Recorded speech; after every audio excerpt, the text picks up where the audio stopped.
ሁሉም መንቃት መቻል አለብን። አባቶች ከዚህ በኋላ ደፈር መረር ብላችሁ ተናገሩ ብሏል ጀነራል አሳምነው ጽጌ።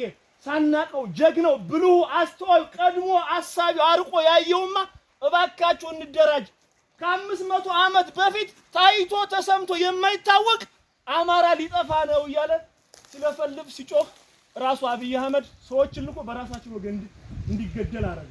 ዛሬ እሱ ያለው እያያችሁት ነው። የሰው ልጅ ከሰውነቱ አልቆ ወርዶ በየትኛውም የመሪነት ዘመን አይተነው የማናውቀው የሰው ልጅ ከነነፍሱ እየተቃጠለ ነው ያለ በሳት። የሰው ልጅ በአደባባይ እየታረደ ነው ያለ። እንደ እንስሳት እጅግሩ እየተቆራረጠ እየተጣለ ነው ያለ። ይኸው ጀነራል አሳምነው የተናገረው ትንግርት ይኸው ደርሷል። እያየ ነው ስለሆነ አሁንም ይበቃል። እርስ በርስ መገዳደሉ ይበቃል። እኛ ከማንም ጋር ጥላቻ የለብንም። የኦሮሞ ህዝብ ህዝባችን ነው። የትግራይ ህዝብ ህዝባችን ነው። ደቡብም አፋሩም በጋራ ሆነን የብልጽግና ዋነኛው ጠላታችን አብይ አህመድ ነው። አብይ አህመድ ነው መቅጠም ያለብን። የአብይ አህመድን ጦር ነው መታገል መቻል ያለብን። በዚህ ልክ ሁላችንም መረር ብለን መነጋገር መቻል አለብን። አባቶች በደንብ እንድታግዙን እንፈልጋለን። ተቋማት ተደፍሯል። ቤተክርስቲያን ተደፍራለች፣ ተንቃለች። የኢትዮጵያ ኦርቶዶክስ ተዋሕዶ በዚህ ልክ አልነበረም። ለዓለም ታላቅ የሆነ ብርሃን የሆነ ብዙ ነገሮችን ያሳየ በዓለም አቀፍ ደረጃ የተመዘገበ የመስቀል በዓል አይተነዋል እኮ ዓለም እንዴት ሲመዘገበው ሲያየው እንደነበር ማለት ነው።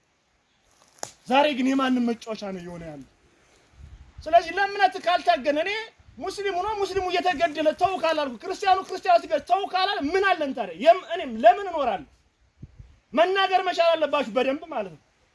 ፊት ለፊት እየገጠሙ ያሉ አባቶች አሉ። ምን እናድርገኛ? እንደ እምነት እያስተማሩ ነው። ሌሎቻችሁም በየቀበሌም በየዞኑም በየወረዳውም በየአካባቢው ማስተማር መቻል አለባችሁ።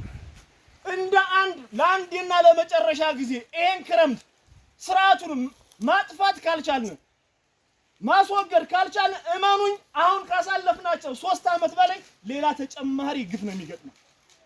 ከዚህ በላይ ምን ሆነናለን? ወንድሞቻችን እየታረዱ ነገ ወለጋ ላይ የነደደው እሳት እዚህኛ ላይ እንደሚነድ ጠብቁ። ግዴታ እዛ ጋር የሚጠፋው የሚገደለው ጎረቤት እስከሆነ ድረስ ነገ አንተ ጋር ላለመምጣት ምን ዋስትና አላችሁ? ከቤት እየወጡ የገደሏቸው የሉም? ስንቶቹ አልታረዱ? ስንቱ አርሶ አደር እያረሰ ባለበት አልተገደለም? ምንም